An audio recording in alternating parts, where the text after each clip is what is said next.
matemática, como na própria vida, nós estamos sempre às voltas com a solução de problemas.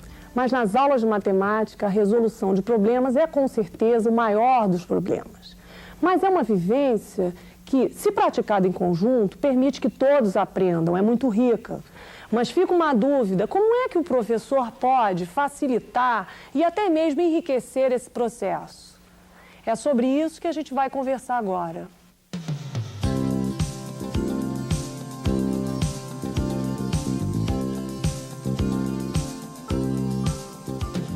Vamos analisar um problema que pode ser resolvido por uma turma de terceira ou quarta série. Um barco precisa carregar 76 pessoas de uma margem a outra de um rio.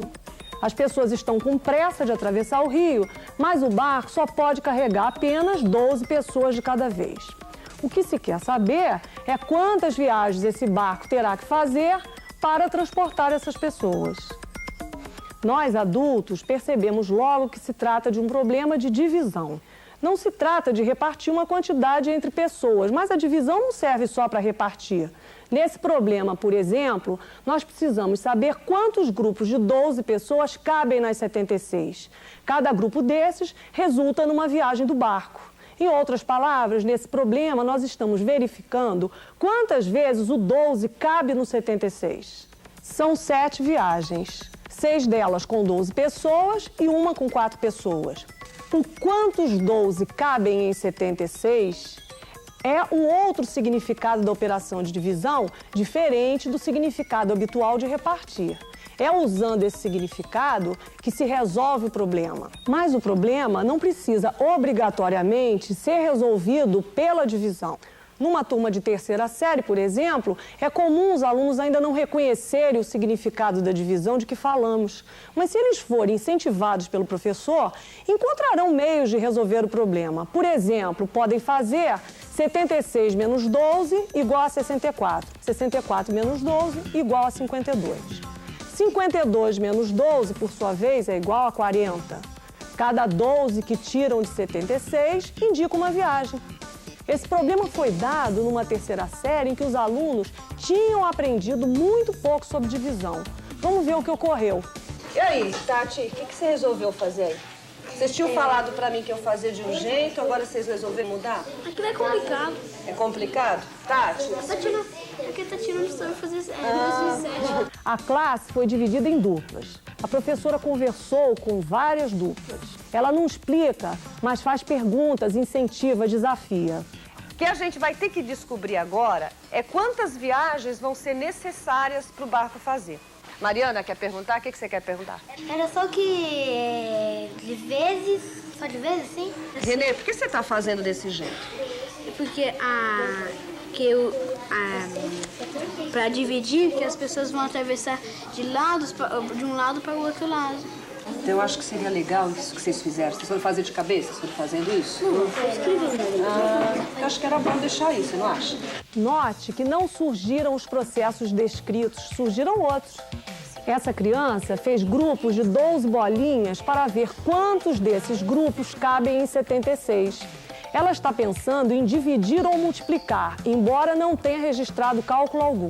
Vamos ver agora um momento interessante. A professora chama uma criança para explicar no quadro negro a resolução que ela fez.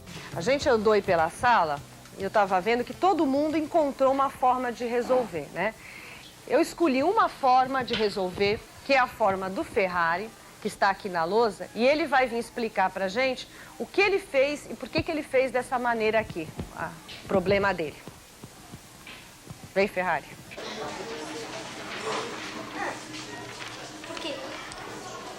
Eu não sei explicar direito. Olha o seu desenho que você fez, suas operações. Vê se as suas operações te ajudam a você explicar para os colegas o que você fez. É que eu fui fazendo 76 dividido por 12. Daí, o barquinho. Tava lá. Ele foi... Aqui tava um monte de pessoa e aqui tava outro monte. Daí ele foi pegando. 12 daqui, levou pra lá. Voltou. 12 daqui, levou pra lá. Voltou. 12 daqui, levou pra lá. Daí eu fui fazendo 12 mais 12 que deu resultado. Aquele resultado mais 12 que vai dar outro resultado, mais 12. mais 12, mais 12, mais 12, daí deu 72. Mas Ferrari, quantas pessoas a gente tinha lido no problema que precisavam atravessar? Ah, mas não dá mais pra pôr 72, não dá pra pôr mais 12, senão vai dar 84. Quantas pessoas, aqui, quantas pessoas tinham para atravessar no seu problema? 76. Com essa forma que você achou aqui, 72 pessoas 72 atravessaram. mais 4 agora. E agora, e essas outras pessoas aí? Agora 72, daí atravessou mais 4. Mais 4? Então, o total de viagens. Mais 7. É? Quantas viagens? Essas 7 viagens têm o mesmo número de pessoas? Não. Como é que está dividida essas 6 viagens? Essas viagens todas?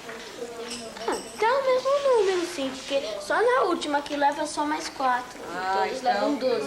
Na última viagem vai levar essas 4 pessoas que ficaram. Nesse exemplo que você acabou de ver, o aluno raciocinou corretamente e registrou esse raciocínio de uma forma muito significativa, muito expressiva. Ele colocou numa mesma linha 12 mais 12 igual a 24, mais 12, 36, mais 12, 48 e assim por diante. Só que esse registro está em desacordo com as normas da matemática. O correto é escrever 12 mais 12 igual a 24. Na outra linha, 24 mais 12 é 36. Na outra linha, 36 mais 12 é 48 e assim por diante. Só que isso é semelhante a um erro gramatical, algo que a gente vai corrigindo aos poucos, com o tempo.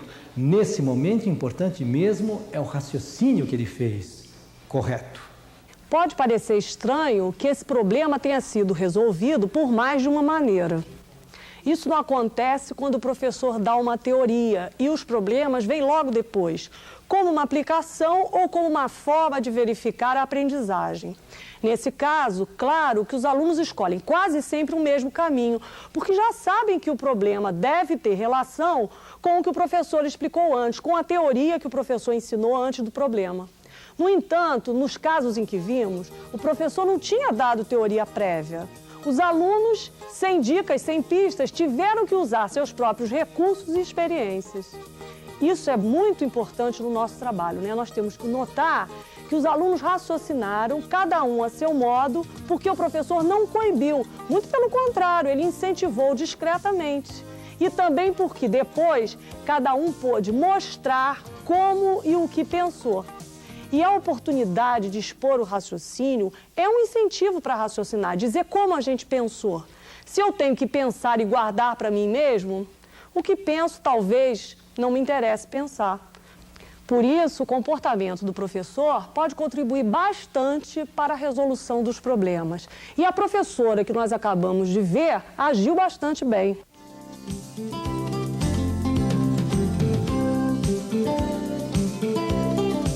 Bem, nós já vimos que a atitude do professor é fundamental para que os alunos façam progresso na resolução de problemas. Ele deve incentivar e valorizar o raciocínio, dar voz ao aluno, né, e promover o diálogo na sala de aula. Mas há outros recursos para implementar a resolução de problemas. Quer ver um simples? É evitar problemas ruins. Por exemplo, Maria comeu no almoço 245 milésimos de uma melancia. Quanto sobrou para o jantar? Problemas assim tiram o interesse de qualquer um na resolução de problemas. Se o professor quiser usar um problema assim para treinar, deve antes conversar com os alunos, permitir uma crítica do problema. Pode ser que os alunos até se divirtam com o absurdo da situação. Se isso acontecer, então o problema pode ser interessante. Também, claro, desestimula o raciocínio do aluno o professor que resolve problemas modelo para os alunos e depois dá outros parecidos com aquele.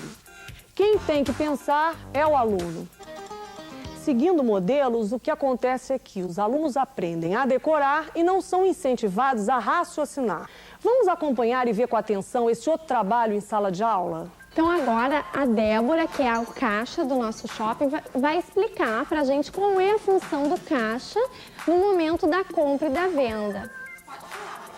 Eu acho que o caixa tem que ter muita responsabilidade para dar o troco certo e também para contar os dinheiros. Obrigada, eu vou sempre. E ele também tem que ter uma função muito grande, saber muito bem matemática.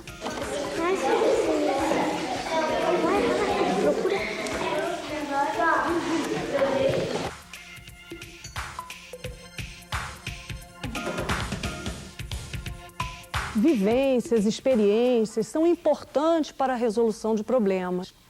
Vivenciando as situações como essas, as crianças terão mais facilidade de raciocinar em problemas que envolvam compra, venda, troco, porque eles tratarão de realidades que lhes são familiares. Nem sempre, porém, é possível propiciar às crianças todas as experiências relacionadas a uma situação-problema. Às vezes é difícil. Por isso, nós, professores, devemos estar atentos para tudo que pode estimular o raciocínio e converter-se em problema de interesse para as crianças. Às vezes, no meio de um diálogo envolvendo outras disciplinas, há oportunidade para resolver problemas. 64. Quanto que custa a rifa? 50. Dá o dinheiro ou não? Dá. 50 reais. Por que dá? Porque receberam mais. Porque receberam mais. Mais do que 50? Aqui, a turma estava lendo uma história infantil, quando surgiu uma situação que a professora transformou num problema. Outras vezes, um simples jogo de baralho, que serve para desenvolver cálculo mental, também pode conter muitos problemas. Esses problemas, no contexto do jogo, as crianças têm interesse em resolver. Como exemplo, veja esse jogo de segunda série, é o jogo do 21. Com 3 cartas, é preciso somar 21 pontos em cada jogada. Essa é a proposta. Então, cada uma delas é um problema para uma criança de segunda série. Mas é um problema que dá prazer, que dá vontade de resolver. Você acabou de ver uma série de sugestões para o trabalho em sala de aula. Trabalhos em grupo, dramatizações, problemas orais, jogos, etc. Mostramos também o trabalho de uma professora em relação a um problema de divisão, aquele do barco. Em todos eles, o raciocínio do aluno é valorizado. Cada um pôde pensar do seu jeito e depois pôde explicar o seu raciocínio.